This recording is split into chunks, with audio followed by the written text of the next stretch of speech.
Us now is the political analyst and professor at Curtin University, Joe Siracusa. So, Joe, any change at all are you expecting to our relationship with the US with the new Prime Minister?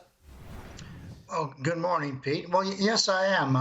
The Americans haven't had to deal with Labor leadership now for about 10 years. And so there are some differences here. I doubt that Albanese and Penny Wong will be as gung-ho as the Morrison government in following the American lead in containing China and defeating Russia and Ukraine. I think they'll be a little more balanced in that. The Americans are going to be looking for a lot of, when I say the Americans, I mean the president and Secretary of State.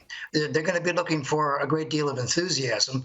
And of course, in many, many years I followed Australian foreign policy, there is a subtlety and nuance to the Labor policy, which is always quite different from the Liberal policy.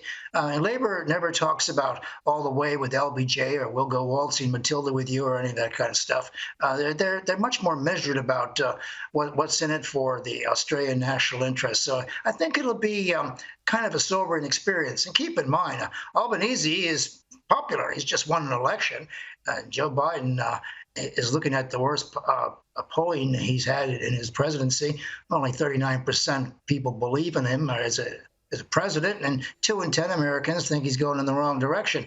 And in many cases, he is. You know, nothing's happened with Iran, nothing's happened with North Korea, nothing's happening in a lot of places. And so the Labor government is going to have to take a measure of what Biden is going to do. And most importantly, Pete, Labor government is going to have to think about whether Biden's going to be there in 2 years. I mean, this could be a one-off meeting between the new Prime Minister of Australia and the President of the United States. What comes after the Quad, just off the top of your head?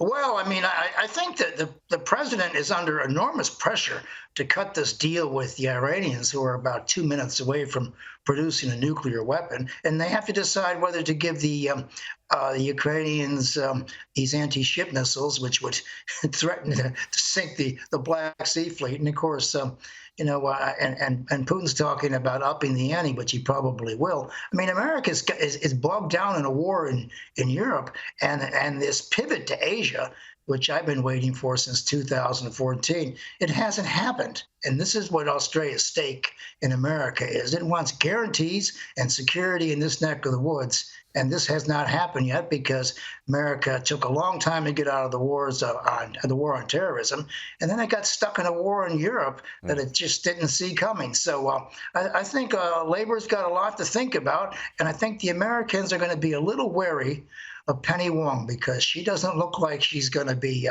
too enthusiastic. She doesn't look like she's going to be part of anybody's cheering squad. But when it comes to Biden and Albanese, I mean, ideologically, they're in the same column. They've got the same interests and everything.